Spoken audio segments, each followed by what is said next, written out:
একটু ঘুরতে বের হয়েছিলাম, তার মাঝে একটু খাওয়া দাওয়া করছিলাম। ঠিক তখনই এই মুরব্বি আমাদের সামনে এসে বসলো। তিনি আমার দিকে এমন ভাবে তাকিয়েছিল যেন তারও খেতে ইচ্ছে হচ্ছে। তারপর আমি বসে ওনাকে জিজ্ঞেস করতেছি, মুরব্বি আপনি কি খাবেন?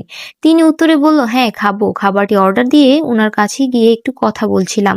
জিজ্ঞাসা করলাম, আপনার কি ছেলে মেয়ে নেই? উনি উত্তরে বললেন, না আমি এতিম, আমার কোনো ছেলে মেয়ে নেই। তারপর আমার বিষয়টিতে খুবই কষ্ট লাগলো। আমার মনে হয় এরকম মানুষদের পাশে এসে আমাদের সকলেরই দাঁড়ানো উচিত। তারপর ওনাকে আমি বললাম, খালা মুড়িটা অর্ডার করেছি, আপনি এখানে এসে বসে খেয়ে নিন। উনি উঠতে পারছিল না। তারপর ভাবিকে বললাম, ভাবি ওনাকে একটু উঠতে সাহায্য করো। ভাবি আসলো ওনাকে সাহায্য করতে। আমি পারলাম না, কারণ আমার কোলে বাবু ছিল। তারপর উনি বললেন, না মা আমি একাই উঠবো। ওনার পায়ে একটু সমস্যা ছিল, তাই উনি ওনার বুঝ মতন উঠতে চাইছিল। মানুষ কতটা অসহায় হলে এরকমটা করে। তারপর উনি উঠে এসে একাই বসলো। আমি ওনাকে বলেছিলাম, খালা আপনি টুলে এসে বসেন, কিন্তু উনি বসলো না। উনি বললেন, না মা আমি এত উঁচুতে বসবো না, কারণ আমার পায়ে একটু সমস্যা। তাই উনি সিঁড়িতেই বসলো। তারপর আমার ভাই ওনাকে মুড়িটি দিল, কারণ আমি দিতে পারছিলাম না, আমার কোলে বাবু ছিল তাই।